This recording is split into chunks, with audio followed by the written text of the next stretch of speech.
Now, there are plenty of new and updated adventure motorcycles on the market for 2025, and so you might be wondering, well, which ones are actually worth a look? So in this video, we'll go through our pick of the bunch from all the major manufacturers, and we're going in price order ascending. Now, one area of the market that seems to be absolutely booming is the sort of more affordable mid-capacity bikes that offer a great alternative to the increasingly expensive, heavy and techy big bikes that tend to dominate the headlines. And look, BMW might not be the first into this market. There are already some great options from Royal Enfield with the Himalayan 450, from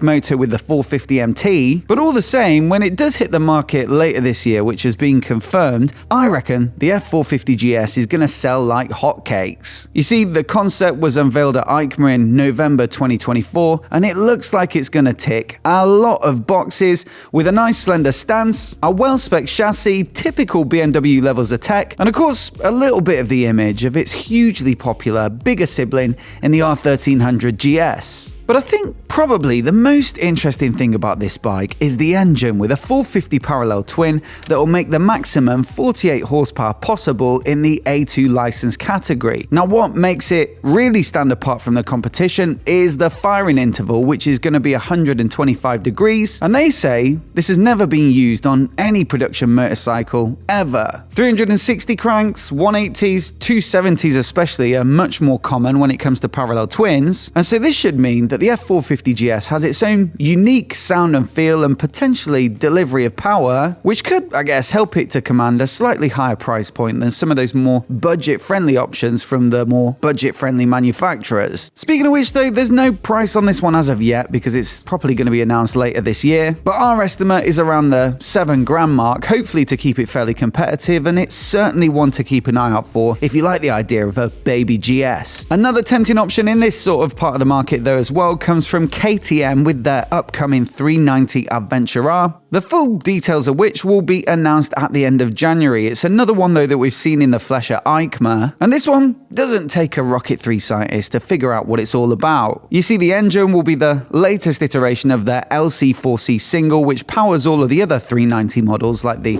RC390 sports bike, the 390 Duke Naked, and also the regular 390 Adventure. But whereas that bike is still predominantly a road bike, it's a slightly jacked up 390 Duke effectively. Well, this one, the new R model, promises to be a lot more off-road capable. It's got a bigger 21-inch spoke front wheel, taller suspension, a long bench seat for more adventure-friendly ergonomics, and also a bit more of a rally-inspired image with the very steep front end. Now, I'm sure there'll be more nuances in the detail, which we'll cover in full as soon as the full specs are available to us. But I think in the meantime, the more pressing question is whether anyone at the moment would seriously consider buying a KTM, given that they're going through some seriously turbulent times as a company. And for me, it's a bit of a shame because, you know, they've announced a lot of new bikes for 2025, a lot of which look like they'd be an absolute blast to ride. But I would say at the moment, probably hold off before you whack a deposit down on one of these until the future of the broader company is looking a little bit more certain. Now, I guess that one's probably going to come in around the same $7,000-ish as the BMW, hopefully anyway. But assuming those price estimates are right, well, this next bike might look very tempting indeed. You see, for just £7,999 at some point this year, you'll be able to pick up the new CFMOTO 800 MTX, which is heavily based upon the $10,000 KTM 790 Adventure, with the two companies being close partners and sharing a lot of their manufacturing. Now, the 790 Adventure is already a fantastic bike to ride with that brilliant peppy 95 horsepower parallel twin, and also the signature low-slung fuel tank that hangs down either side, which gives it a really low center of mass that makes it very easy to ride even when fully fueled up with the maximum possible 20 litres. That makes it a cinch to ride at low speeds, which is of course especially valuable when it comes to off-roading. And really, for the 790s and 890s, the only complaint from me has been the looks. I've never really loved this line of bikes in terms of the aesthetics, and I reckon I'm not the only one, but that's where this offering from CFMOTO could step in. And for me, I think they've done a great job over the past couple of years years of establishing, a signature, distinctive style. This one, the 800 MTX, works really well for me. I think it's a nice looking bike that's a big improvement over the 790, and yet you've essentially got the same engine, the same chassis, a lot of the same hardware and tech as well, so that should make it similarly good to ride. Then you've also got to consider that substantial £2,000 price difference, and so I'd be very surprised indeed if these don't absolutely fly off the shelves. And I should add that this one actually gets a 22.5 litre tank instead of the 20 of the KTM, and there's going to be an 8 litre fuel pod, which is similar, I guess, in idea to the one that's offered with the DesertX as an accessory. And so that would take the total fuel capacity up to a whopping 30.5 litres, which I think is about as much fuel as you can possibly carry on a standard production motorcycle. It's half a litre more, for example, than a GS Adventure. Next up though, well, £9,000 gets you a proven performance from Honda in the form of their XL750 Transalp, where you're getting a heck of an engine in their 750 parallel twin, which revs up quite freely to make a good 90 horsepower peak, and it really is very entertaining. I'd also say that whilst it's not the most off-road biased bike on this list, for an adventure bike with oversized spoke rims and a relatively tall stance, well, it's surprisingly good on tarmac, especially when you encounter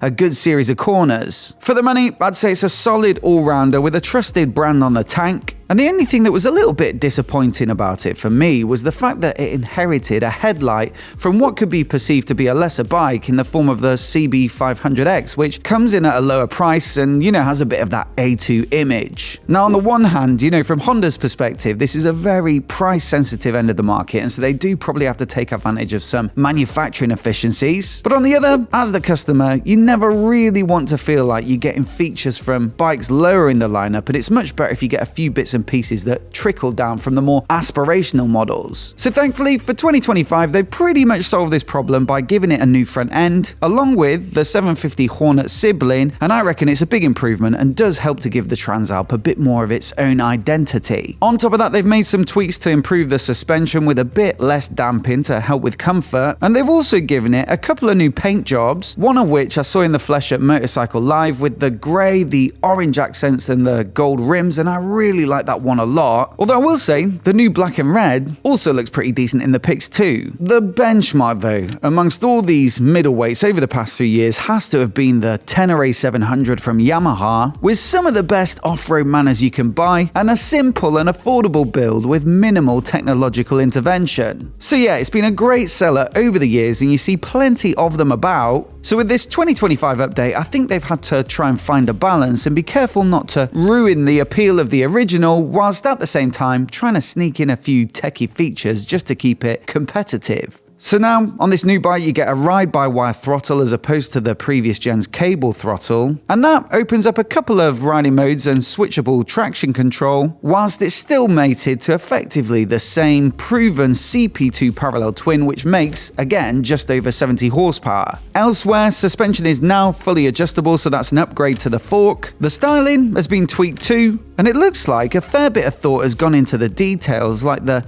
silencer bracket or the luggage mounts or the side stand switch, all of which have been reworked to address issues with the previous generation. They've even gone to the effort of slimming down the clutch cover, which used to stick out quite a bit and interfere with your right boot, and so it's nice to see them paying attention to current owners and dealing with some of these niggles. On top of that though, there's now also a new Ténéré 700 low in the lineup, although I will say it's still pretty tall at 860mm, which is just 15mm down on the standard bike. If, on the other hand, you fancy something a bit more hardcore, then there's also the rally version, and this one has always had a bit more protection and hardware and a bit of a fancy paint job, but now for 2025 it also gets upgraded suspension, which it kind of inherits from some of the other Ténérés like the World Raid, which should mean even more off-road capability, and also it gets a touch more travel. As with everything though, there's a bit of a compromise, and that's the seat height, with this one really sitting very tall at 910mm, and so while it could be the one to to go for if you do take your off-roading seriously. You know, it's realistically only for the taller rider or those who are very confident with a tall bike like that. Now, the standard bike starts at £10,400 for this year. The low version doesn't have a price on the website at the moment, but I'd expect something similar. And the Rally comes in at £11,400, which seems like decent value for money when you look at all the extra bits of kit you get in. Now, before we get onto the next bike, I just want to take a moment to say a massive thanks to REBELHORN for supporting the channel and making videos like this one possible. Some touring and adventure suits can be absolutely eye-watering in price nowadays, but I've learned from wearing REBELHORN's CUBBY 5 suit over the past year or so that it doesn't have to be that way. I've been absolutely loving the versatility and features, all of which are offered at a really decent price point, with my favourite thing about it being that you get 3 layers, so the main suit, a waterproof membrane and a thermal layer, and so you can reconfigure it and layer it up however you want so it can suit a really wide range of conditions. Then you've got all the pockets and vents you could ever need, plenty of protection, and also straps and fasteners so you can get the perfect fit and hold all the armor in all the right places. Genuinely, I love wearing REBELHORN gear along with some of their road kit as well, and so I thoroughly recommend checking out the link down in the description below if this sounds like your sort of thing as well. Now, next up, is this one an adventure bike or is it a scooter? Well, I'm not exactly sure, but there is something I really like about Honda's X-ADV, and so you might enjoy it too. We reviewed the previous generation, including trying a little bit of off-road, and while it doesn't necessarily have a workable standing position, there is a little bit of that baby Africa twin vibe to it, but then also it has this seriously practical side with the scooter-style weather protection. 2025's update has pretty much all the same fundamentals, but there are some welcome additions, chiefly cruise control, which I would say is a big boost, a new 5-inch full-color TFT display with some connectivity features, and also some refinements to the DCT automatic box, which has been tweaked to smooth it out and stuff at lower speeds. Then the looks are slightly updated. They've integrated the indicators at the front end, for example, into the daytime running lights to make it look nice and clean. They've started to use some sustainable materials in the bodywork as well. And they've also added a more vibrant yellow special edition, which I was told originally when it was launched was for Europe only, but I now see it on the UK website, and so I guess we're getting it too. Sadly, this one's not available in the US as far as I know, which is a shame because it's a massive hit in Europe. It's a really good seller for Honda.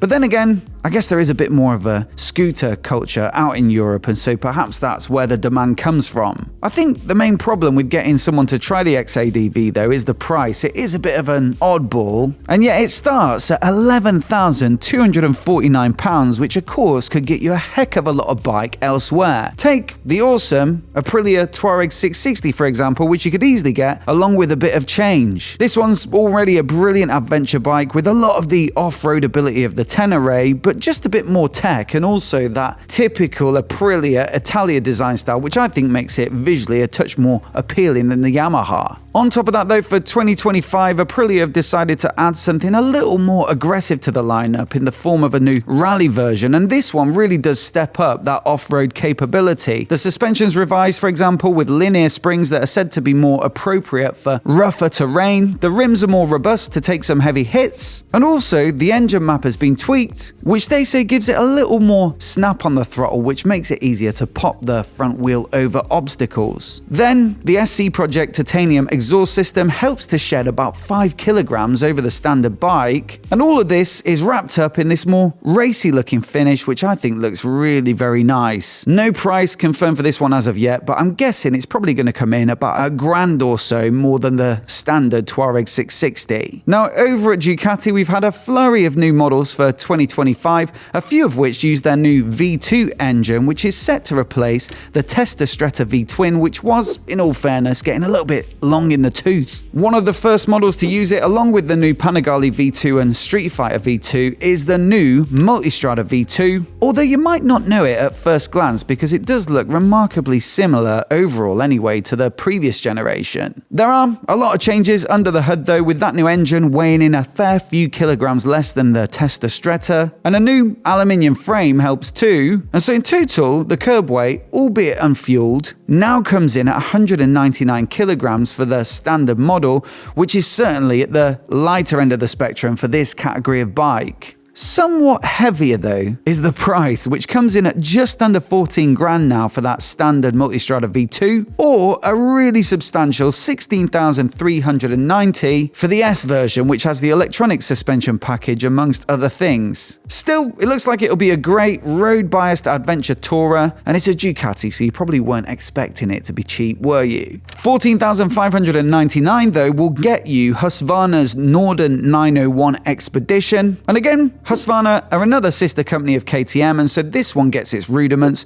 from the 890 Adventure. Husqvarna, in my opinion, always do a great job on the styling though, and this one's no different, and I especially like this new graphic scheme for the 2025 model year. What separates the Expedition version from the standard bike is that it does sit a little bit taller with more travel in the suspension, but also you get the touring windscreen fitted as standard, heated grips, a center stand, and also the soft luggage thrown in. So the idea is to use this one for longer trips or expeditions, especially ones that involve quite a lot of off-roading, and I'm sure it's very good for this combination of things. If, though, you do most of your riding on the road, then I'd probably still recommend sticking with the standard Norden 901, especially if you're not that tall like me, because it's much easier to manage, and also there's a bit less weight transfer when you're on the throttle or on the brakes. One thing that did kind of blow my mind, though, when I reviewed this bike recently was that it didn't have hazards. There was no button on the switchgear to activate both indicators. So thankfully, that's fixed for 2025, along with a few other tweaks to the electronics, like revised traction control that allows for 10 levels of slip, and also now a standard fit USB-C port. But next up,